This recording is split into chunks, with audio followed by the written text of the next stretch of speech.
Periyar Maniammai Institute of Science and Technology, Tanjavur. Civil engineering with specialization in GIS, remote sensing and more. Summer holidays vandachu, நம்ம GT Holidays vandachu. GT Holidays, South India's #1 travel brand. Pakistan வந்து ரொம்ப வன்மையாக கண்டிக்க வேண்டியது இருக்குது. ஏன்னா இந்த மாதிரி India is always a peaceful country. என்றைக்குமே வந்து இந்தியா வந்து ஒரு போரை ஸ்டார்ட் பண்ணதான் வந்து சரித்திரமே கிடையாது. நம்ம ஒரு நல்ல ஒரு டெமோக்ராட்டிக் கண்ட்ரி, உங்களுக்கே தெரியும்.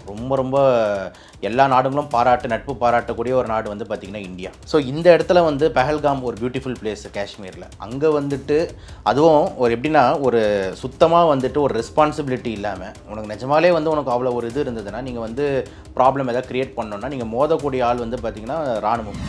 இந்தியாவோட ஒரு பேசிக் டெமோக்ராட்டிக் பாலிசியே வந்து என்ன, டிஃபென்ஸ் பாலிசியே என்னென்னா வி ஒன்ட் அட்டாக் ஃபர்ஸ்ட். நாங்கள் முதல்ல அடிக்க மாட்டோம், ஆனால் நீங்கள் அடிச்சிங்கன்னா நாங்கள் சும்மா இருக்கோம். அப்புறம் நேற்று பார்த்து அவங்க அட்டாக் பண்ணும்போது அப்போ எல்லா ஸ்டேட்ஸ் இப்போ நீங்கள் இந்தியா மேலே கை வச்சிட்டிங்க அப்படின்னும் போது எல்லா ஒரு முக்கியமான தலைநகரங்களை வந்து காலி. பாகிஸ்தானோட கேபிட்டல் இஸ்லாமாபாத், பாகிஸ்தானோட வர்த்தக கேபிட்டல் கராச்சி, அதே மாதிரி முல்தான், அதே மாதிரி ராவல்பிண்டி, ஃபைசலாபாத், முர்சாஃபூர், எல்லாமே வந்து மெயின் சிட்டி. எல்லா இடத்தையுமே வந்து நீங்கள் பார்த்துருக்கீங்க. நேற்று நைட்டு ஃபுல்லாக வார் பார்த்துட்டு நைட்டு ஃபுல்லாக நியூஸ் பார்க்கவே என்னடா நடக்கும் அப்படின்ற மாதிரி ஒரு அச்சத்தில் தான் எல்லாரும் பார்த்துக்கிட்டு இருக்கோம். உண்மையை சொல்லணும்னா அங்கே இருக்கிற மக்கள் பிரச்சனையே ஒரு சில இந்த தீவிரவாதிங்க குரூப்பு தாங்க பிரச்சனை. மக்கள் பொறுத்த வரைக்கும் என்னங்க பெருசாக டிஃப்ரென்ஸ்? நம்ம ஊரில் இருக்கிற பஞ்சாப் ஆண்டி முஸ்லீமாக கன்வெர்ட் ஆனவங்க தாங்க பாகிஸ்தான், வேறு எதுவுமே கிடையாது. நம்ம ஊரில் பஞ்சாபிஸ் அதே ஸ்கின் டோன் அதே மாதிரி தான் இருப்பாங்க. தேவ் கன்வெர்ட் அவங்க நம்ம ஊருக்கு கலந்த ஒரு ஆள் தானே. ஆனால் என்னன்னா அவங்க யாருமே இதை ஆதரிக்கல, அவங்களுக்கே பிடிக்கல. நாங்கள் பாகிஸ்தானில் இருக்கிறோம், எங்களுக்கு வந்து என்ன சார் பண்ணுறது, இவனுக்கு இப்படி பண்ணிட்டு இருக்கானுங்க. ஸோ என்ன பிரச்சனைனா அங்கே ஒரு ப்ராப்பராக வந்து ஒரு கவர்னன்ஸ் கிடையாது. இந்த சைட் பிரைம் மினிஸ்டர் தனி, அதுக்கப்புறம் ஒரு சைடில் ஆர்மி தனி ரூல், இன்னொரு சைடு டெரரிஸ்ட். இதில் என்ன நம்ம பண்ண முடியும்?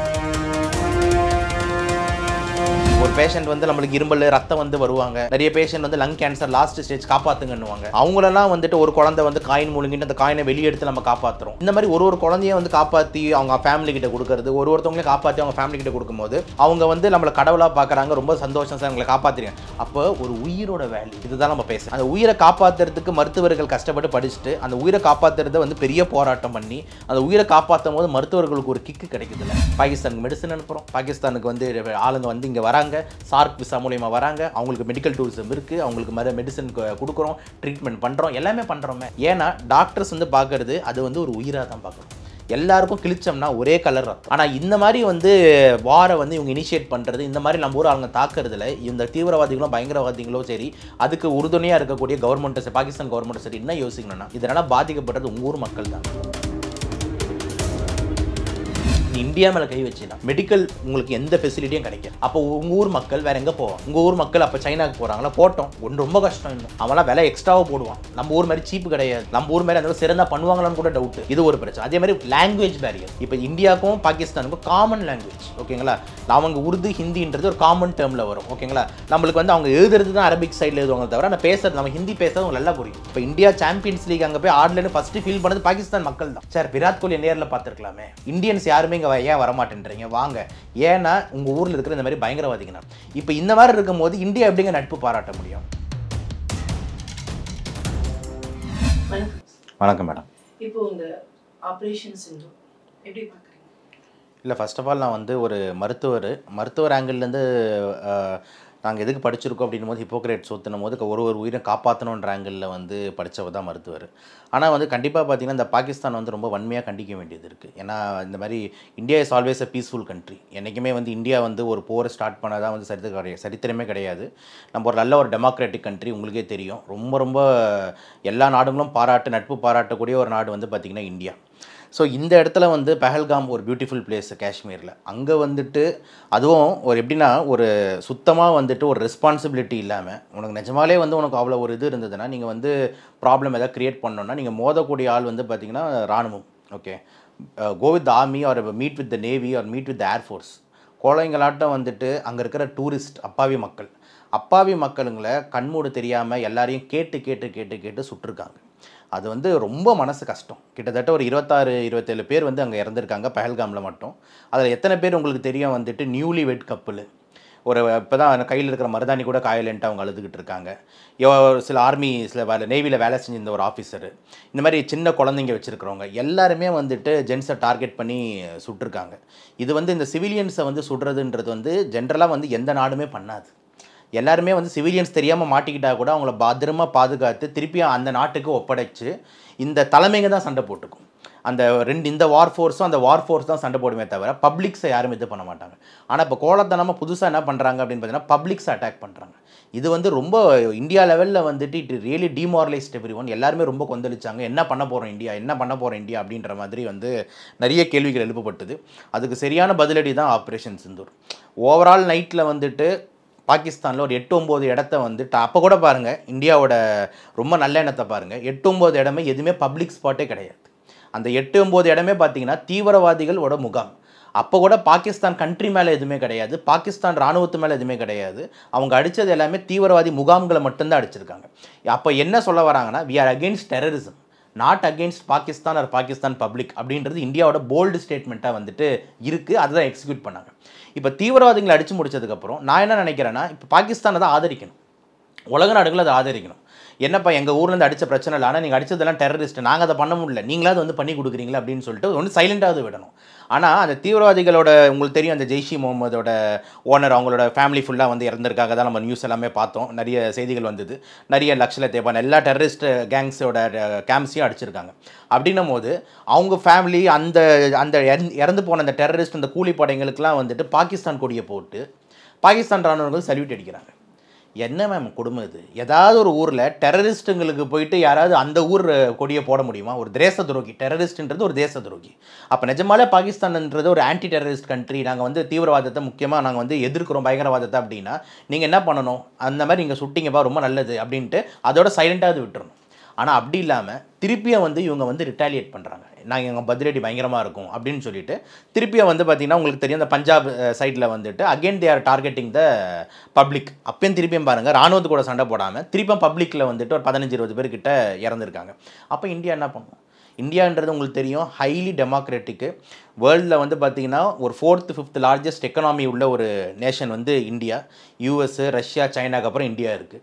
பாகிஸ்தான் நம்மளை கம்பேர் பண்ண வந்து ஒன்றுமே இல்லை, நம்மளோட குழந்தைங்க அவங்க, நம்ம தான் பிரித்து கொடுத்தோம் பாகிஸ்தான் நீங்கள் கிளம்புங்க அப்படின்ற மாதிரி. அப்படின்னு இருக்கும்போது இந்தியா கூட மோதும்போது இந்தியா எப்படிங்க சும்மா இருக்கும்? இந்தியாவோட ஒரு பேசிக் டெமோக்ராட்டிக் பாலிசியே வந்து என்ன, டிஃபென்ஸ் பாலிசியே என்னென்னா, வி won't அட்டாக் ஃபர்ஸ்ட், நாங்கள் முதல்ல அடிக்க மாட்டோம், ஆனால் நீங்கள் அடிச்சிங்கன்னா நாங்கள் சும்மா இருக்க மாட்டோம். அப்புறம் நேற்று பார்த்து அவங்க அட்டாக் பண்ணும்போது அப்போ எல்லா ஸ்டேட்ஸ் இப்போ நீங்கள் இந்தியா மேலே கை வச்சிட்டிங்க அப்படின்னும் போது எல்லா ஒரு முக்கியமான தலைநகரங்களை வந்து காலி. பாகிஸ்தானோட கேபிட்டல் இஸ்லாமாபாத், பாகிஸ்தானோட வர்த்தக கேபிட்டல் கராச்சி, அதே மாதிரி முல்தான், அதே மாதிரி ராவல்பிண்டி, ஃபைசலாபாத், முர்சாஃபூர் எல்லாமே வந்து மெயின் சிட்டிஸ். எல்லா இடத்தையுமே வந்து நீங்கள் பார்த்துருக்கீங்க. நேற்று நைட்டு ஃபுல்லாக வார் பார்த்துட்டுரும். நைட்டு ஃபுல்லாக நியூஸ் பார்க்கவே என்னடா நடக்கும் அப்படின்ற மாதிரி ஒரு அச்சத்தில் தான் எல்லோரும் பார்த்துக்கிட்டு இருந்தோம்.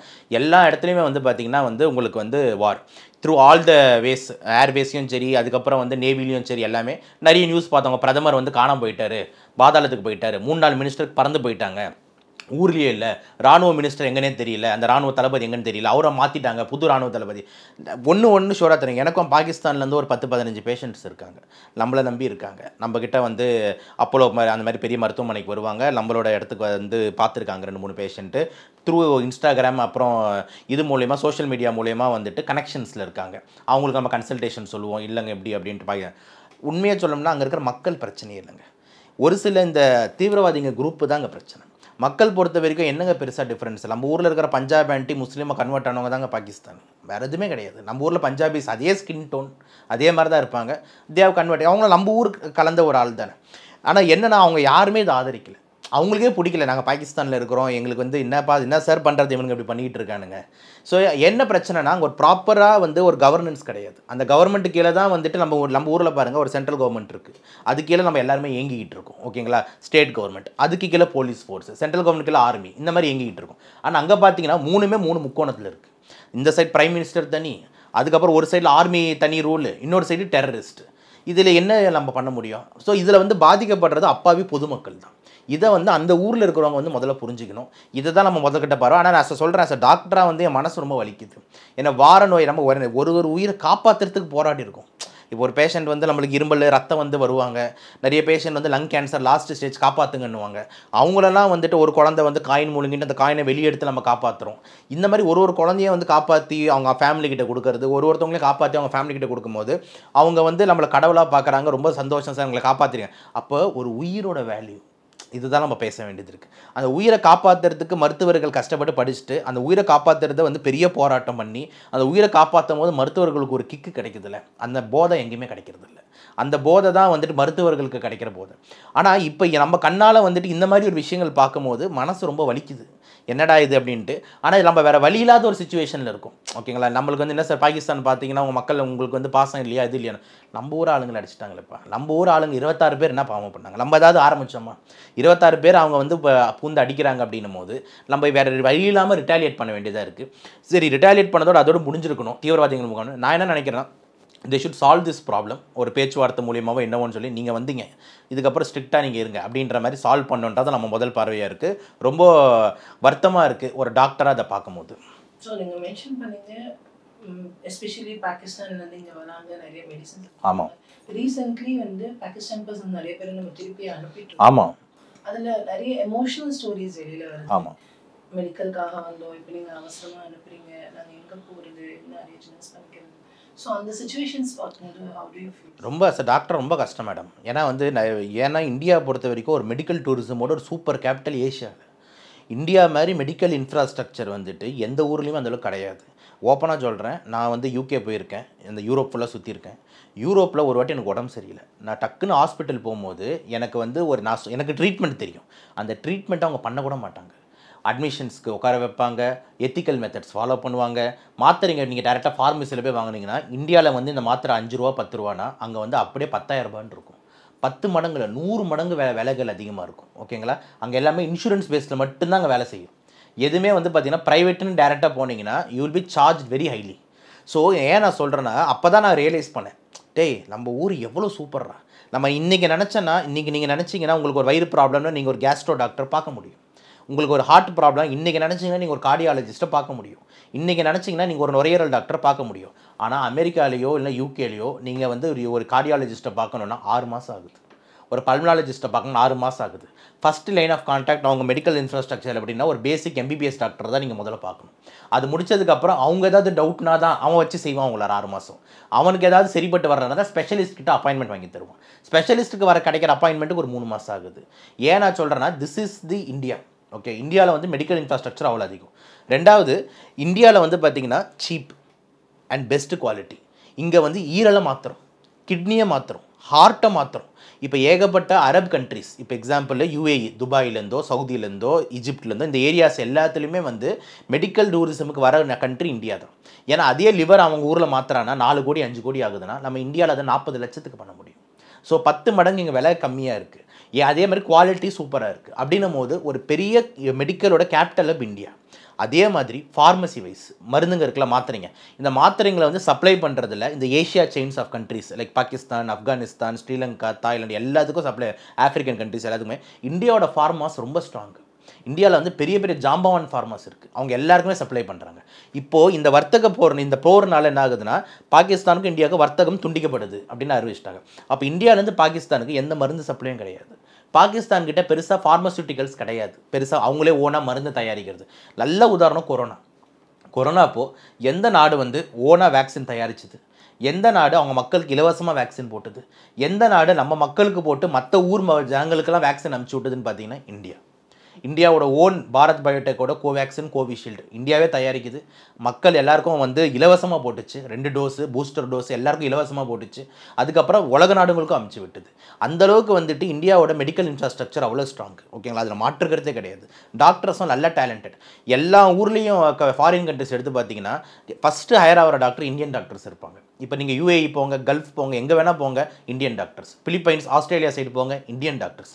UK சைடு போங்க, இந்தியன் டாக்டர்ஸ். US போங்க, இந்தியன் டாக்டர்ஸ். உலகத்தில் வேறு என்ன நாடு இருக்குது? எல்லாமே வந்து இந்தியன் டாக்டர்ஸை வந்து முதல்ல வரவேற்கிறாங்க. இது நான் டாக்டர்ன்றதால் அந்த ஆங்கிளில் சொல்கிறேன். இதே தான் எல்லா ஃபீல்டுக்கும் வரும்னு வச்சுக்கோங்களேன். ஸோ ஏன் இதை சொல்கிறேன் அப்படின்னா, மெடிக்கல் இன்ஃப்ராஸ்ட்ரக்சர் அவ்வளோ ஸ்ட்ராங். இப்போ இதனால தான் பாகிஸ்தான்லேருந்து ஏகப்பட்ட பேர் வந்து நாட் ஒன்லி பாகிஸ்தான், பங்களாதேஷ், எல்லா இடத்துல பங்களாதேஷ்லாம் ஏகப்பட்ட பேர் இந்தியாவில் மட்டும்தான் ட்ரீட்மெண்ட் இருப்பாங்க. பங்களாதேஷில் ட்ரீட்மெண்ட் ரொம்ப மோசம், இந்தியாவில் தான் வராங்க. அப்போது இத்தனை பேர் இந்தியாவுக்கு வராங்க அப்படின்னும் போது பாகிஸ்தானோட மக்கள் வந்துட்டு அந்தளவுக்கு இந்தியாவை மெடிக்கல் ரீதியாக சார்ந்து இருக்காங்க. இப்போ இந்த இடத்துல தான் எமோஷன் ஸ்டோரிஸ் வருது. இப்போ நிறைய குழந்தைங்க வந்து பார்த்தீங்கன்னா பிறக்கும் போதே ஹார்ட்டில் வந்து ஹோலு, ஹார்ட்டில் ப்ராப்ளம். அப்போ ஹார்ட் டிரான்ஸ்பிளான்ட் பண்ணால் அந்த குழந்தை பல வருஷங்கள் வாழும். இப்போ ஒரு 4 வயசு 3 வயசு குழந்தை இப்பயே சர்ஜரி பண்ணால் தான் அது ஒரு 60-70 வயசு வரைக்கும் வாழும். சின்ன பையன் அப்துல்னு ஒரு பையன், அஹமதுன்னு ஒரு பையன், அவன் என்ன பாவம் பண்ணான்? அழகாக இருப்பான், ரோஸ் மாதிரி பட்டு மாதிரி இருப்பான். அவனை வந்து மாற்றி விட்டோம்னா அவன் ஓடுவான். புரியுதுங்களா நான் சொல்கிறது? சின்னதாக ஜஹரான்னு ஒரு பொண்ணு, ஃபர்சானான்னு ஒரு பொண்ணுன்னு இருக்குது பாகிஸ்தானில். அது குழந்தை, அந்த குழந்தைய நம்ம வந்து ஒரு கிட்னி மாற்றி விட்டோம்னா அது பல வருஷங்கள் வாழும். இதை வந்து பண்ணுறதுக்கு தானே மருத்துவர்கள் இருக்கும். இது இந்தியாவில் வந்துட்டு நீ இந்த நாட்டுக்காரனா நான் பண்ண மாட்டேன் நம்ம என்றைக்குமே யோசிச்சதில்லை. இத்தனை நாள் பண்ணிட்டு தானே இருக்கும். பாகிஸ்தானுக்கு மெடிசன் அனுப்புகிறோம், பாகிஸ்தானுக்கு வந்து ஆளுங்க வந்து இங்கே வராங்க, சார்க் விசா மூலிமா வராங்க, அவங்களுக்கு மெடிக்கல் டூரிசம் இருக்குது, அவங்களுக்கு மெடிசன் கொடுக்குறோம், ட்ரீட்மெண்ட் பண்ணுறோம், எல்லாமே பண்ணுறோமே. ஏன்னா டாக்டர்ஸ் வந்து பார்க்குறது அது வந்து ஒரு உயிராக தான் பார்க்குறோம். எல்லாருக்கும் கிழிச்சோம்னா ஒரே கலர் ரத்தம் தான், எல்லாருக்கும் ஒரே மாதிரி மூளை தான், ஒரே ஹார்ட்டு தான்.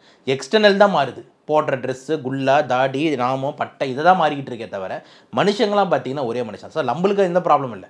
ஆனால் இந்த மாதிரி வந்து வாரை வந்து இவங்க இனிஷியேட் பண்ணுறது, இந்த மாதிரி நம்ம ஊர் அவங்க தாக்குறதுல இந்த தீவிரவாதிகளும் பயங்கரவாதிகளும் சரி, அதுக்கு உறுதுணையாக இருக்கக்கூடிய கவர்மெண்ட்டு, பாகிஸ்தான் கவர்மெண்ட்டு சரி, என்ன யோசிக்கணும்னா இதனால் பாதிக்கப்படுறது உங்கள் ஊர் மக்கள் தாங்க.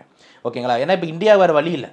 இந்த மாதிரி பண்ணும்போது ஸ்ட்ராங் டெசிஷன்ஸ் எடுக்க வேண்டியது இருக்குது. இல்லை கவர்மெண்ட் மேலேயும் ஒரு கேள்வி, என்னங்க வந்து நம்ம ஊர் நாளில் அடிச்சுட்டு போகிற சேஃப்டியே இல்லையேன்னு. அப்போது அவங்கள உணர்த்த வைக்கிறதுக்கு நம்ம ஒரு சில விஷயங்கள் பண்ணியாகணும். நீ இந்தியா மேலே கை வச்சின்னா மெடிக்கல் உங்களுக்கு எந்த ஃபெசிலிட்டியும் கிடைக்காது. அப்போ உங்கள் ஊர் மக்கள் வேறு எங்கே போவாங்க? உங்கள் ஊர் மக்கள் அப்போ சைனாவுக்கு போகிறாங்களா? போட்டோம், ஒன்று ரொம்ப கஷ்டம். இன்னும் அவன்லாம் விலை எக்ஸ்ட்ராவாக போடுவான். நம்ம ஊர் மாதிரி சீப்பு கிடையாது. நம்ம ஊர் மாதிரி அந்த சிறந்தால் பண்ணுவாங்களான்னு கூட டவுட்டு. இது ஒரு பிரச்சனை. அதே மாதிரி லாங்குவேஜ் பேரியர். இப்போ இந்தியாவுக்கும் பாகிஸ்தானுக்கும் காமன் லாங்குவேஜ். ஓகேங்களா? அவங்க உருது ஹிந்தின்றது ஒரு காமன் டேர்மில் வரும். ஓகேங்களா? நம்மளுக்கு வந்து அவங்க எழுதுறது தான் அரபிக் சைடில் எழுதுவாங்க தவிர நம்ம பேசுறது, நம்ம ஹிந்தி பேசுறது உங்களுக்கு நல்லா புரியும். பாகிஸ்தானில் இருக்கிற முக்காவாசி ஃபேன்ஸ் யார் ஃபேன்ஸ்ன்னு பார்த்தீங்கன்னா நம்ம ஷாருக் கான் ஃபேன்ஸ், சல்மான் கான் ஃபேன்ஸ். அவங்க ஊர் ஹீரோலாம் கிடையாது. எந்த கிரிக்கெட்டர் பிடிக்குன்னா சச்சின் டெண்டுல்கர், விராட் கோலி. யாரும் அங்கே பாபர் அசாம் அதெல்லாம் சும்மா சொல்லிச்சுவாங்க தவிர விராட் கோலி இப்போ இந்தியா சாம்பியன்ஸ் லீக் அங்கே போய் ஆடலன்னு ஃபஸ்ட்டு ஃபீல் பண்ணது பாகிஸ்தான் மக்கள் தான். சார் விராட் கோலியை நேரில் பார்த்துருக்கலாமே, நம்ம வந்துட்டு இவரை ரோஹித் சர்மாவை நேரில் பார்த்துருக்கலாமே. இந்தியன்ஸ் யாருமே இங்கே ஏன் வரமாட்டேன்றீங்க? வாங்க. ஏன்னா உங்கள் ஊரில் இருக்கிற இந்த மாதிரி பயங்கரவாதிகனால தான். இப்போ இந்த மாதிரி இருக்கும்போது இந்தியா எப்படிங்க நட்பு பாராட்ட முடியும்? இல்லைனா இந்தியாவுக்கு என்ன பிரச்சனை நட்பு பாராட்டுறதுக்கு? ப்ராப்ளமே கிடையாது. ஓகே, ஸோ அந்த காஷ்மீரில் வந்து வச்சுக்கிட்டு இவனுக்கு ஒரு அரசியல் பண்ணிக்கிட்டு இருக்காங்க. அந்த அரசியலில் வந்து பலியாகிறது வந்து பார்த்திங்கன்னா அப்பாவி பொதுமக்கள். இது வந்து நம்ம மனசை ரொம்ப கஷ்டப்படுத்துது. ஒரு டாக்டராக மெடிக்கல் டூரிசமுக்கு வந்து வர பேஷண்ட்ஸை காப்பாற்றி அனுப்பிச்சாதான் இந்தியாவுக்கு பெருமை. இந்தியா அதை பண்ணிக்கிட்டு இருக்கு. இந்தியாவுக்கு பெரிய பெருமை. ஏன்னா I am very proud Indian. Above இந்தியாவுக்கு மேலே எதுவுமே இல்லைன்னு நினைக்கிறேன் நான். இப்போ வந்து சில பேர் பேசுவாங்க, சார் நீங்கள் வந்து எந்த ஸ்டேட்டு தமிழ், இப்போ புரியுதா? எந்த ஸ்டேட்டு எந்த லாங்குவேஜ் இதெல்லாம் கிடையாதுங்க. நம்ம நாடுன்னு வந்துட்டோம்னா அதுதான் ரியல் மேட்டர். ஓகேங்களா? படித்தோம்னா இப்போ நம்ம சார் நீங்கள் கர்நாடகாவா, நீங்கள் அப்படி போயிருங்க, நீங்கள் வந்து வெஸ்ட் பெங்கால் அப்படி போயிருங்க சொல்கிறது இல்லையே. ஐயோ அடிக்கிறான நம்பால அப்படின்னும் போது எல்லாரும் ஒருங்கிணைக்கிறோம். புரியுதா நான் சொல்கிறது? இப்போ நம்ம இந்தியா ஆஸ் அ ஒன்னா அப்படின்றது தான் எப்பயுமே நம்ம யோசிக்கணும். அதில் யாருக்கும் மாற்று கருத்தில் எந்த கட்சிக்கும் மாற்று கருத்து இருக்காது. உங்களுக்கே தெரியும், இப்போ இந்த ப்ராப்ளம் வரும்போது அனைத்து எதிர்கட்சிகளும் சரி, காங்கிரஸ்லேருந்து ஆரம்பிச்சு இங்கே இருக்கிற டிஎம்கே அதாவது பிஜேபிக்கு அகேன்ஸ்டாக பேசுகிறாங்க. எல்லாருமே கூட என்ன சொல்கிறாங்க? எல்லாருமே ஒரே ஸ்டாண்டில் இருக்கிறோம், we are in full support, go அப்படின்ற மாதிரி சொல்கிறாங்க. நாங்கள் எல்லாரும் பேக்கில் நிற்கணும். அதுதான் நம்ம யூனிட்டி. நம்ம யூனிட்டியை வந்துட்டு எப்பவுமே விட்டு கொடுக்கக்கூடாது. இதில் வந்து எந்த டவுட்டும் கிடையாது.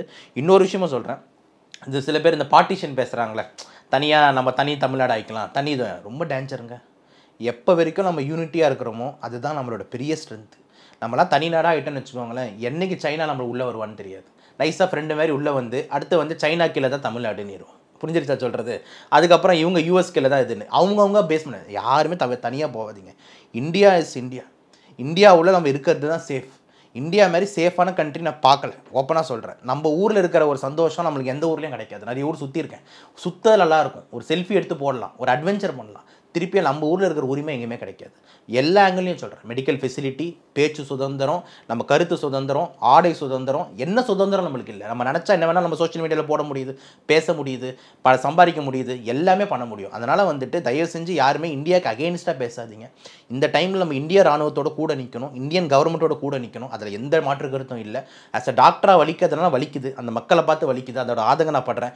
சீக்கிரமாக நீங்கள் எல்லாருமே உங்கள் ஊர் மக்கள்லாம் சேர்ந்து போராட்டம் பண்ணி, ஐயா தயவு செஞ்சு இந்த வாரெல்லாம் அதெல்லாம் வேண்டாம் விடுங்க, இந்தியா நம்மளுக்கு பல ஹெல்ப் பண்ணிக்கிட்டு இருக்கு, நம்மளும் அவங்கள நட்பு பாராட்ட வேண்டிய வந்து நாடுகள், தயவு செஞ்சு இப்படி பண்ணாதீங்கன்னு சொல்லிட்டு நீங்கள் ஒரு கரெக்ட் கவர்னன்ஸை தேர்ந்தெடுங்க அப்படின்றது மக்களுக்கு வந்து நம்ம சொல்கிற ஒரு அட்வைஸாக இருக்குது. அதுதான் நம்மளோட இது. ஹிந்தியில் கூட நம்ம சொல்கிறதுனா சொல்லலாம் ஒரு லைனு, आपके गवर्नमेंट से बात करिए ठीक है और आप थोड़ा हमारे के लिए थोड़ा कुछ करिए அப்படின்ற மாதிரி நம்மளுக்கு தெரிஞ்ச பட்லர் ஹிந்தியில் சொல்லலாம். ஆனால் தயவு செஞ்சு வந்து ரொம்ப மனசு வலிக்கிற விஷயம், அந்த மக்களை பார்த்து கஷ்டமாக இருக்குது, நம்ம மக்கள் அவதிப்படுறதும் கஷ்டமாக இருக்குது, சீக்கிரம் போர் சூழ்நிலை கம்மியாகணும் தான் நான் எதிர்பார்க்குறேன். நன்றி madam. Periyar Maniammai Institute of Science and Technology, Tanjavur. Civil engineering with specialization in GIS, remote sensing and more. Summer holidays வந்தாச்சு, நம்ம GT Holidays வந்தாச்சு. GT Holidays, South India's #1 travel brand.